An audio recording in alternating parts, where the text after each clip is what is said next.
What did you think was the motive for Marvin Brown's murder? Hate, love, or money is your three reasons to kill someone, sometimes all three. So at that point, were you convinced they had hired a hitman? They used his own gun to shoot him. I was disgusted. It's really disgusting to think that just over money you're gonna kill somebody.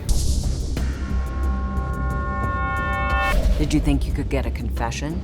You never know what's going to happen. Someone might look at you and say, I'm not talking. I just wanted revenge for what they did. I wanted him behind bars.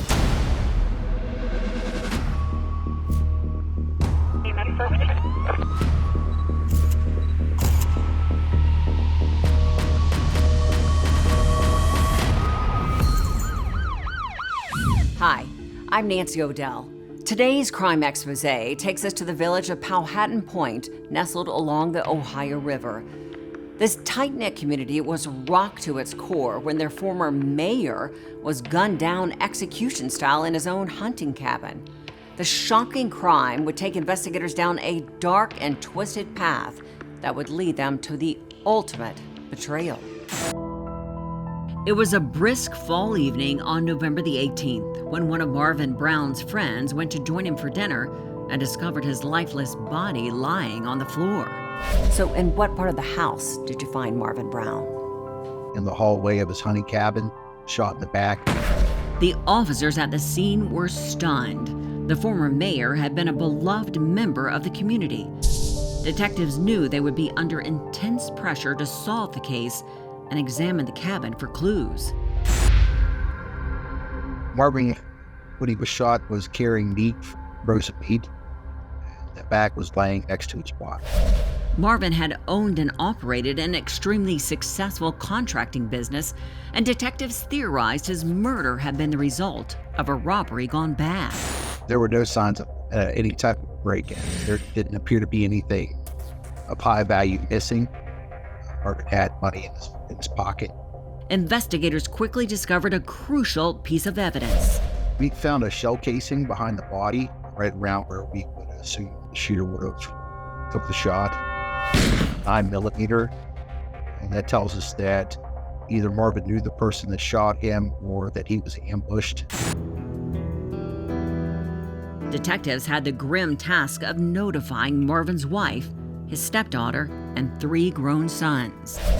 The most shocking thing, I think, was when we went into the cabin and you could see the bullet mark in the wall, and that's when it kind of hit me.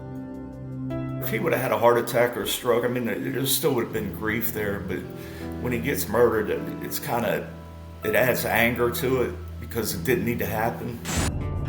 Marvin had lived his entire life in the community and was known to be a force of nature. He was a tough man. He worked in a steel mill for 28 years. The steel mill closed down, so he had to do something else, so he opened up a construction business. Successful with that. He was just like a leader type of guy. He always wanted to be, out front leading the charge. He was the town tough guy, but he had a huge heart. Underneath Marvin's rough exterior was his generous spirit. He was a very giving person. He'd give the shirt off his back to people, and anytime somebody in town needed help, he was there. Marvin's family struggled to comprehend their loss. My big thing was why. Who had a reason to do it? Number one, if you knew my dad, you were taking a chance because that gun would have jammed or he'd have been in big trouble. I mean, he was 73, but he was strong as a bull. It's just, why? At the funeral, I made my dad a promise that we're going to find out who did this. Detectives refused to rest until they found justice for Marvin's murder. Who were his enemies? Who would want to hurt Marvin? Who would benefit from Marvin's death? Law enforcement was under intense pressure to solve Marvin Brown's murder. The prominent businessman and former mayor had been gunned down in his own home. Marvin was shot in the back from very close range. News of the cold-blooded crime spread like rapid fire throughout the close-knit village. It was just hard to believe because that kind of stuff doesn't happen in my hometown. 1,200 people, just a small coal mining town, and salty the earth people. You know, they were in shock. And because everybody knows everybody up there, there was rumors flying here and there. Based on the remote location of his home, detectives were convinced it had been a targeted attack. Marvin lived off of kind of a long driveway, very private. On down the driveway a little ways was the hunting cabin. So did Deborah know if Marvin maybe had some issues with his business associates? There was some bad blood. He did have some enemies.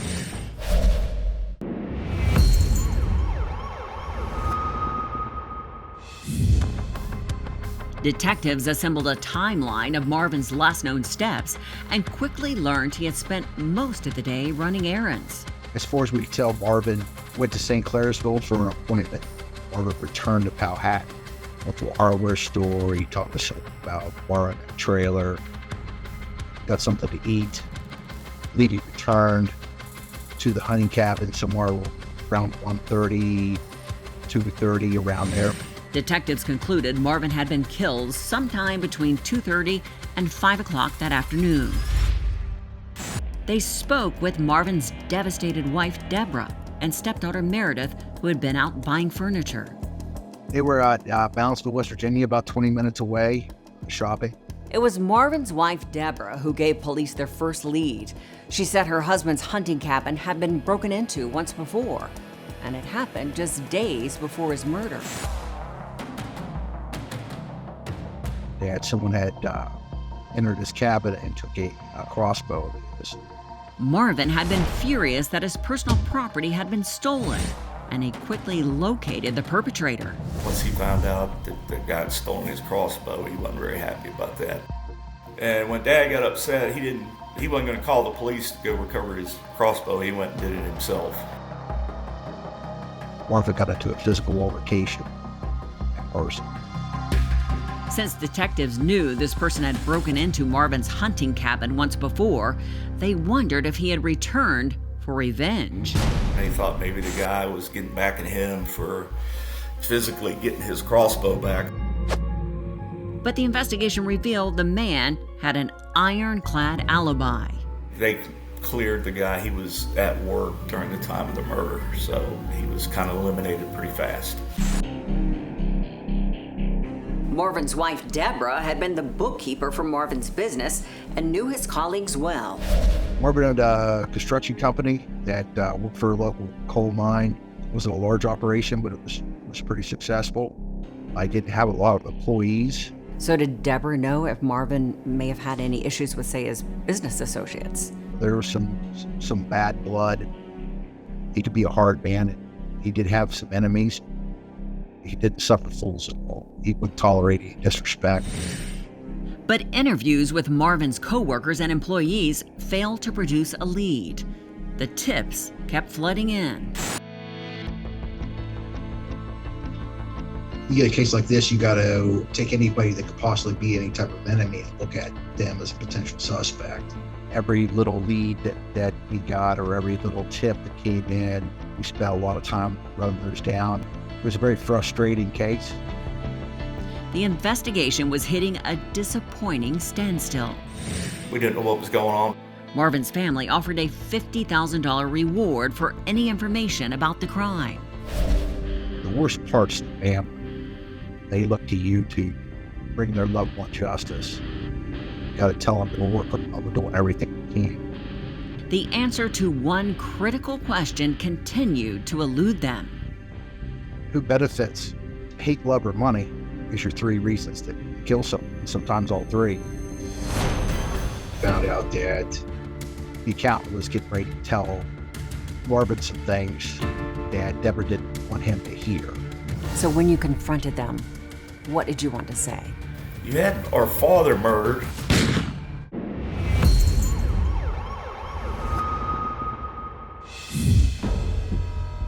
Detectives investigating Marvin Brown's murder were concerned their case was about to hit a brick wall.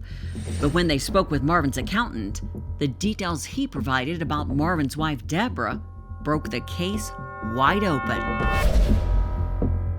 The accountant was getting ready to tell Marvin some things that Deborah didn't want him to hear, as far as some of the money that she had taken out that Marvin wasn't aware of. Through court orders and search warrants, detectives discovered Deborah had been falsifying Marvin's bank records. Well, at that point, we're starting to look at Deborah pretty hard. It appeared that she had been embezzling money out of the company.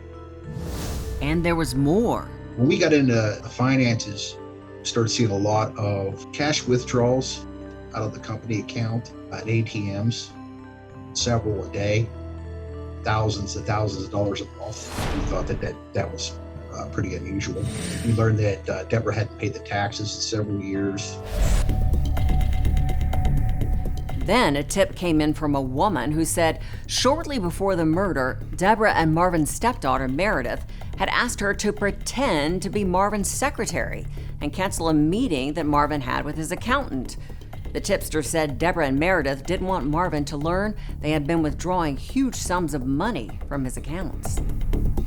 You know, you're talking about hundreds of thousands of dollars here they spent on drugs and gambling. Starting to learn about the money and Marvin not knowing about how bad it was, and just some odd behaviors from Deb and Meredith. We started to believe that they were shaping up to be primary suspects in Marvin's death. Detectives found evidence Deborah had been stealing money from Marvin's business accounts. Anywhere from $150,000 to $300,000 that we can estimate throughout the years. I believe that she felt that as soon as Marvin realized what she had done, that he would divorce her and cut off her money supply. I believe that Meredith assisted her because she was also on the teat, so to speak, as far as sucking blood money out of Marvin.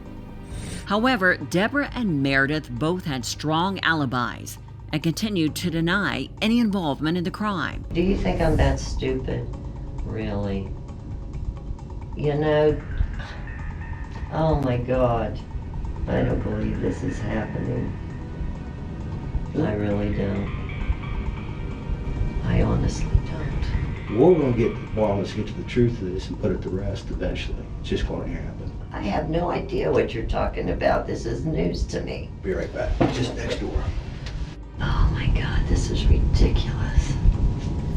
But investigators heard a rumor that a career criminal named Stephen Moore had been hired to pull the trigger. So at that point, were you convinced they had hired a hitman? It made the most sense that Meredith and Deborah worked together. They made sure they were off site when the murder occurred, and that they either manipulated or outright hired someone. Detective Aller brought Stephen Moore in for an interrogation. When you brought him in, did you think you could get a confession? You never know what's going to happen. Someone might look at you and say, I'm not talking. And what I want to talk to you about is the death of Marvin Brown. I think you pulled that trigger. And you know why I think that? Because I see it in your eyes. You pulled that trigger. I didn't. You have remorse in your eyes. Stephen Moore continued to deny any involvement in the homicide. It's not my job to arrest people. It's my job to find the truth. Okay? That's my job. I'm telling you, in my heart, in my mind, when it's all said and done with, I think I'm going to prove you're the one that fired that shot. No. Detective Aller turned up the pressure. I knew you killed Marvin. I want you to tell me the truth. As Detective Aller pressed on, it became clear that Moore was ready to talk. He explained that Deborah and Meredith had been worried about Marvin's appointment with his accountant. Marvin noticed that there was something, and he had an appointment with the accountant, and there was money that wasn't there or something, and he found out about it, and he was supposed to, I don't know. That's why she wanted somebody to cancel the appointment. You know, Reschedule it. reschedule? Why does she want to reschedule it? Did she tell you? To give them more time to get what they wanted to do. Which was what? Well, I guess have him taken care of. He even said that he was paid $12,000 by Deborah and Meredith to kill Marvin to cover up Deborah's financial crimes. Your mom would pay somebody if they could get rid of this. And Get rid of what? him. Kill him? Yeah. Detective Aller asked for details about the murder weapon that only the killer would have known. I know you had a weapon. What kind of weapon did you have? I think it was a high point. A high 9mm. That game show, final answer, dial a friend. You just dial me. Guess what was missing from Marvin Brown's gun safe? Take a guess. Guess what? Guess what there was a box for but no gun. What kind of gun was it? Take a wild guess. It was a high point 9mm, Stephen. How did they get the gun? Out of a safe. When only my dad and his wife knew the combination. So who gave you that gun?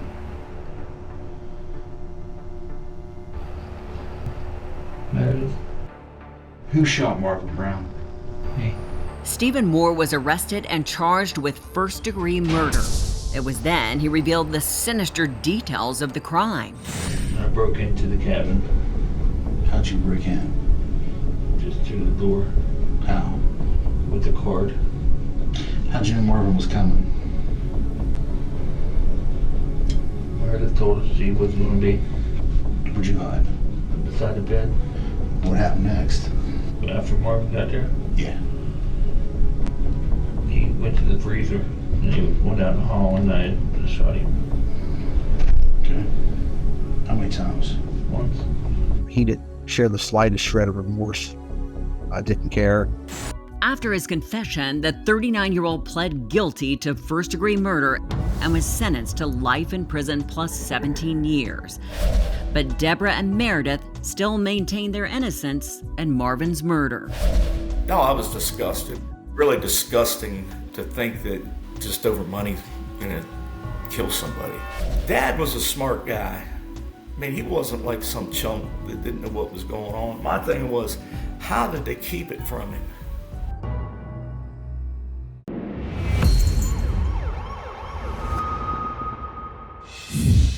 Based on the financial evidence against her, Deborah Brown pled guilty to theft and tampering with evidence.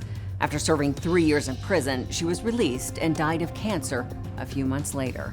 Her daughter Meredith was convicted for obstruction of justice and was sentenced to 2 years of home confinement. Deborah and Meredith have maintained their innocence in hiring Stephen Moore to commit the crime. And now, it's time for today's Safety Spotlight. Financial abuse occurs in 99% of domestic violence cases. In the case of Marvin Brown, police say he was being financially abused by his wife Deborah, who was embezzling money from the family business. If you suspect you are being financially abused, meet with a lawyer and financial planner who can give you resources and help. Freeze your credit by contacting the credit agencies, TransUnion, Equifax, and Experian to prevent further financial abuse. And if you are experiencing domestic abuse, please seek assistance and call the National Domestic Violence Hotline at 1-800-799-SAFE. I'm Nancy O'Dell. For everyone here at Crime Exposé, please join us next time and stay safe.